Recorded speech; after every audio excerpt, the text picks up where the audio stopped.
Shirley Farrar, and this is Encouragement on Fire. I'm here for you today, like every Sunday at 8 p.m., to talk to you about what are we talking about? Fighting or defeating cancer, sickness, and disease, right? And then we're also talking about life-work balance. We're throwing in some other extras about how do we maneuver through life defeating sickness, because every single person that's listening or watching out there, you have been affected by yourself or someone else that you love or care about is going through some type of sickness. So every time we come together, we're talking about some different issues. Now, I've dealt with high cholesterol. I don't know about some of you or some of your friends, but I have dealt with it. And I wanted to talk about it today because a lot of times people say to me, well, what's the difference of cholesterol? What's the difference? And I tell them there's two different types of cholesterol. So I'm going to talk about it today, and I'm learning as you are learning. And hopefully we can keep reminding each other, because we need to be accountable to each other as well as to ourselves. So get those journals of health out and to keep reading about it, keep digesting the information, because the more you do that, the more you're accountable, the more you're going to be steadfast in your behavior. I'm guilty because there's some things that I wasn't doing that I started doing again, bad behavior. And so that's why I'm talking to you, because I need to be accountable as well as so do you. So what is bad cholesterol and what is good cholesterol, right? So first of all, I want to tell you that cholesterol is a waxy, fatty buildup in your cells. That doesn't even sound good, right? Exactly. So how do we get rid of it? How do we limit it? There's going to be a few things that we're going to talk about on how to go about doing that. But right now, let's talk about what is good cholesterol and what is bad cholesterol. So LDL, that's the first cholesterol, and it stands for low density lipoproteins. That is what we call bad cholesterol. I know y'all thinking, oh, that must be the good. Nope, that was the bad cholesterol, because a high LDL level leads to a buildup of cholesterol. Okay, so now what is HDL? HDL stands for high density lipoproteins. And this is called your good cholesterol. Why? Because it carries cholesterol from other parts of your body to your liver. And why is that important? I'm glad you asked. Because your liver removes the cholesterol from your body. So you have to have a good working liver. Yes, you do. So anything in life, you need a good working liver, okay? So I say to you, make sure that you're reading up on your herbs and different things to make sure you have a healthy liver. You could just type in, how do I have a healthy liver? You're going to get some good information. Maybe we can talk about it in one of our next podcasts. But right now we're talking about high cholesterol and how are we going to get rid of that high cholesterol, right? Because that's important. We don't want to be sitting here having high cholesterol and saying, oh, that's just going to go away. It's not going to go away. It's going to get worse if we don't do something about it. So let's talk about that. How do we get rid of the plaque? Now, if you have low cholesterol, but it's getting higher. Let's say the doctor's saying, okay, if you don't change this cholesterol, I'm going to put you on medication. You know, the doctor starts to warn you. But a lot of times we don't listen. We don't listen. And we say, okay, I'm going to listen. But then we listen for a little while, right? Because of no accountability. Or sometimes the people around us, they mean us well. They're like, oh, you can have a little bit of that. It's just a little. Come on, you've been there. We need to make ourselves accountable to someone else, someone who is going to benefit our health, okay? Someone who's going to challenge our health. You're going to have many mentors, many people in your life for different reasons. So you can't have a work mentor talk to you about your health. You have to have a health mentor talk to you about your health.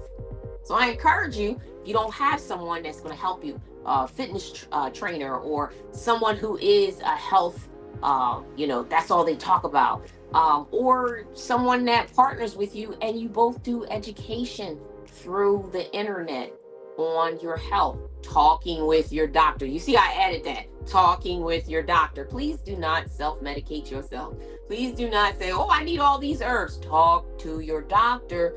If you feel this is good for you, talk to your doctor about it, right? Because if some of you are on medications, you want to make sure that that herb that you're about to add to your current medications is going to be balanced.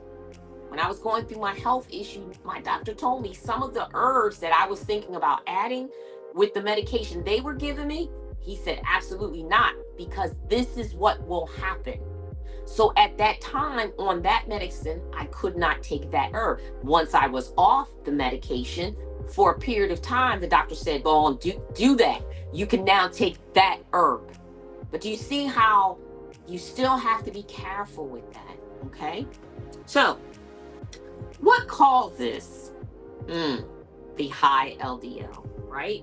We want to know what causes that high LDL, that low density lipoproteins. What causes this? Well, I'm glad you asked. All right, so when I was looking online, this is what it said. And I want you to take notes on a piece of paper in your journal, because remember, this is a process of what? Life-work balance. This is a process of life-work balance. All of these things working together, Romans 8:28, for your good, okay? So the first thing is obesity. Now, I did a podcast prior to this on obesity, and we talked about, your BMI. It needs to be a specific number based on your height, okay? Your height and your weight. What is your BMI?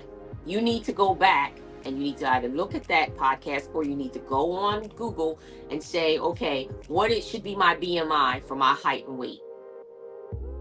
And if it's not there, challenge number 1. That's the first thing you need to do. Challenge number 1. Now you're going to find out, because that's what I found out. A lot of people says, oh, you're thin enough. I beg to differ. For my height and my weight, my BMI was wrong.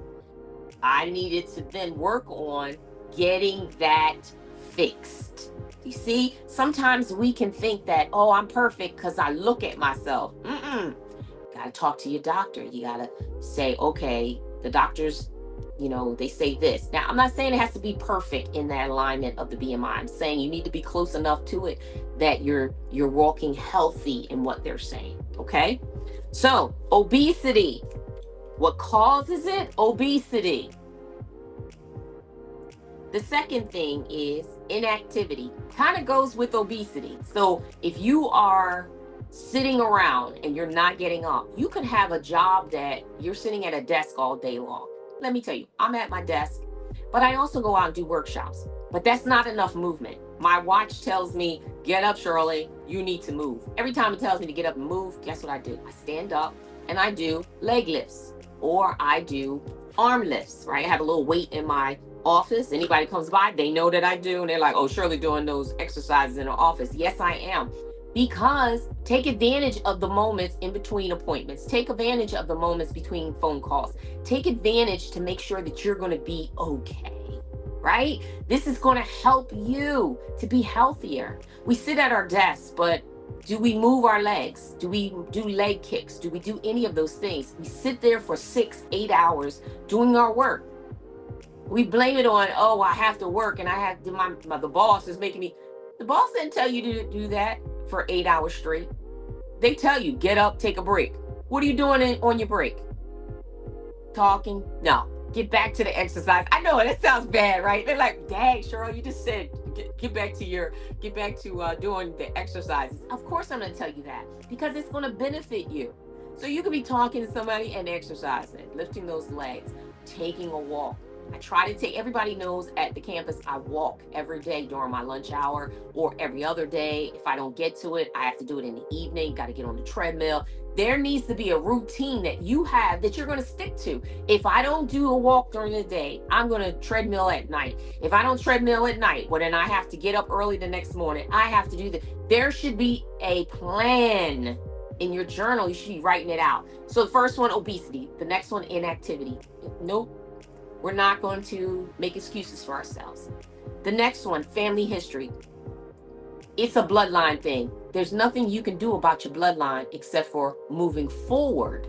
What are you doing moving forward with the bloodline? Are you now active? Are you now working on not being obese?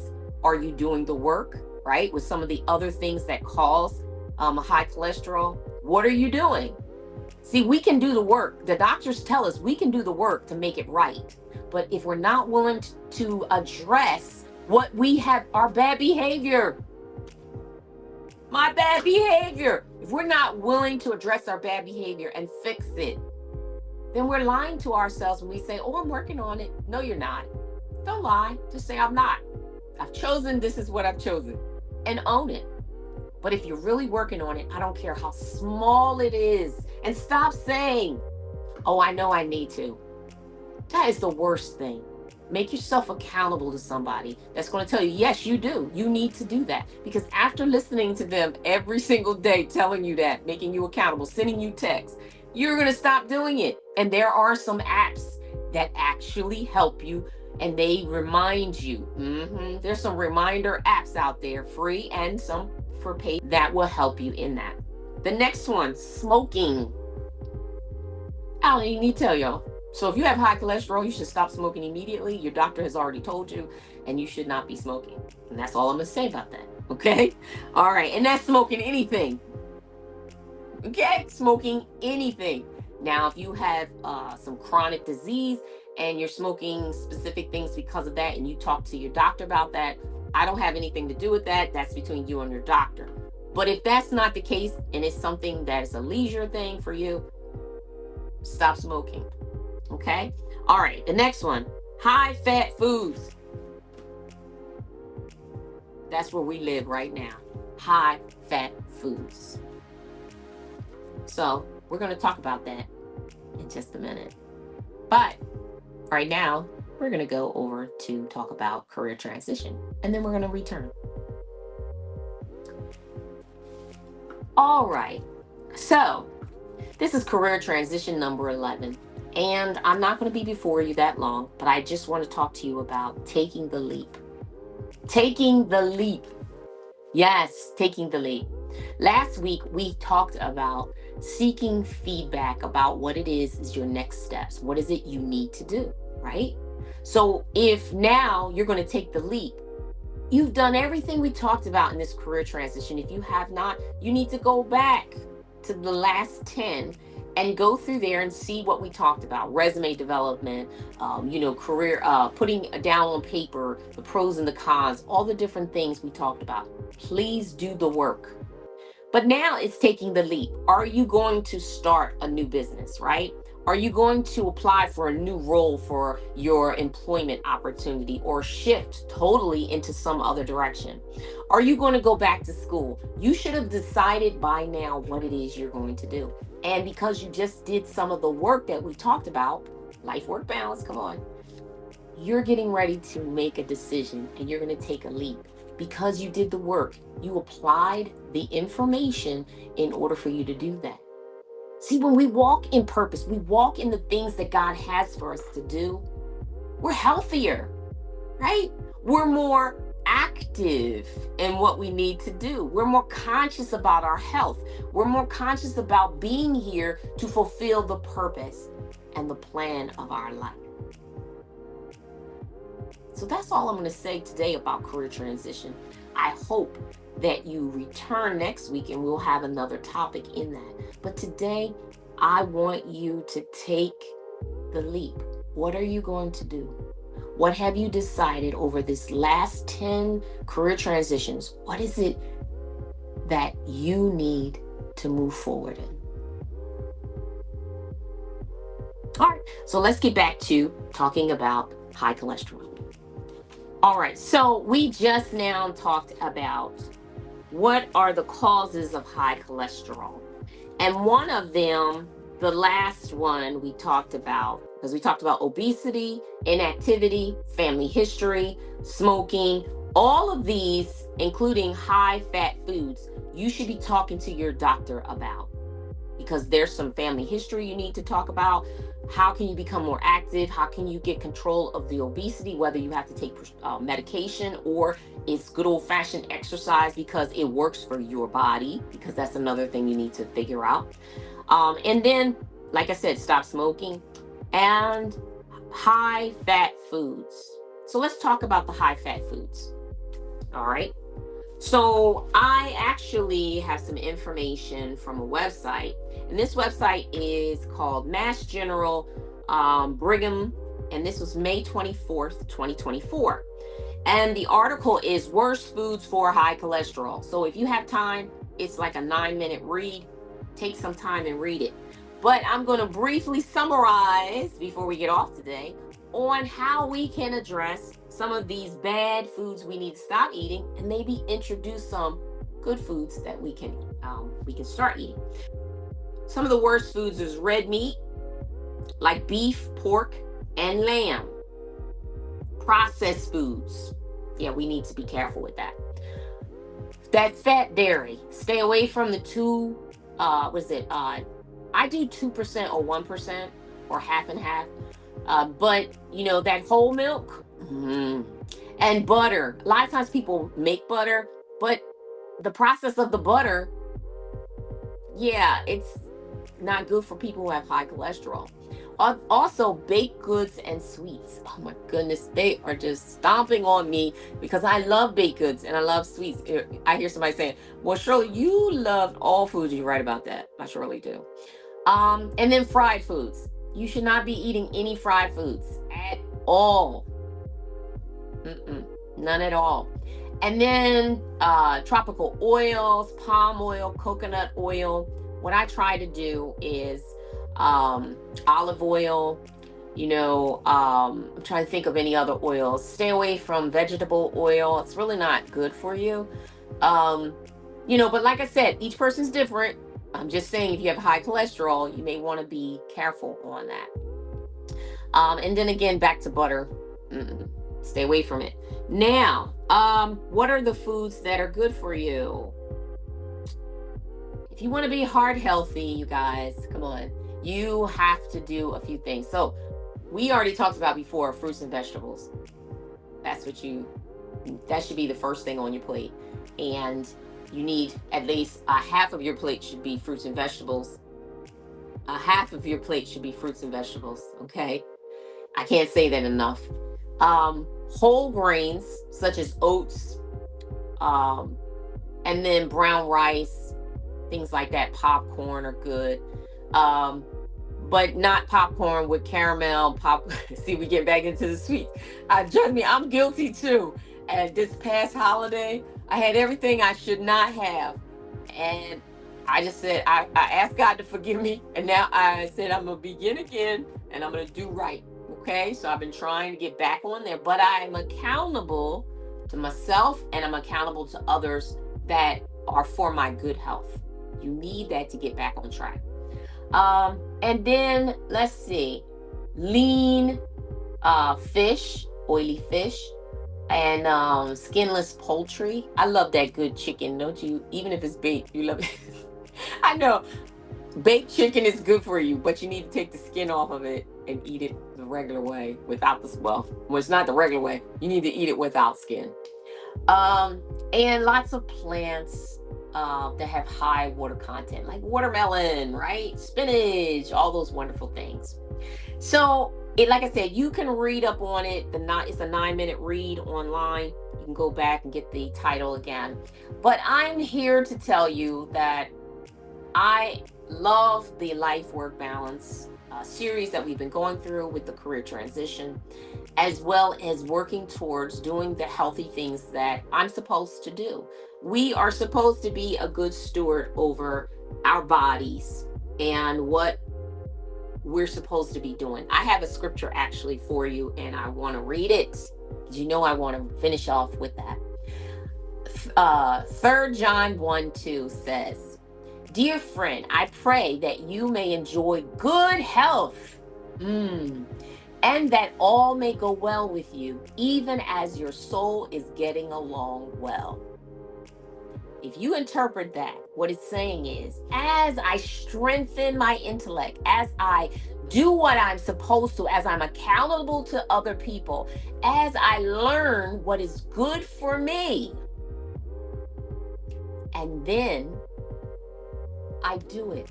See, the first part of that says, dear friend. See, you're my friends out there. It says, I pray that you may enjoy good life.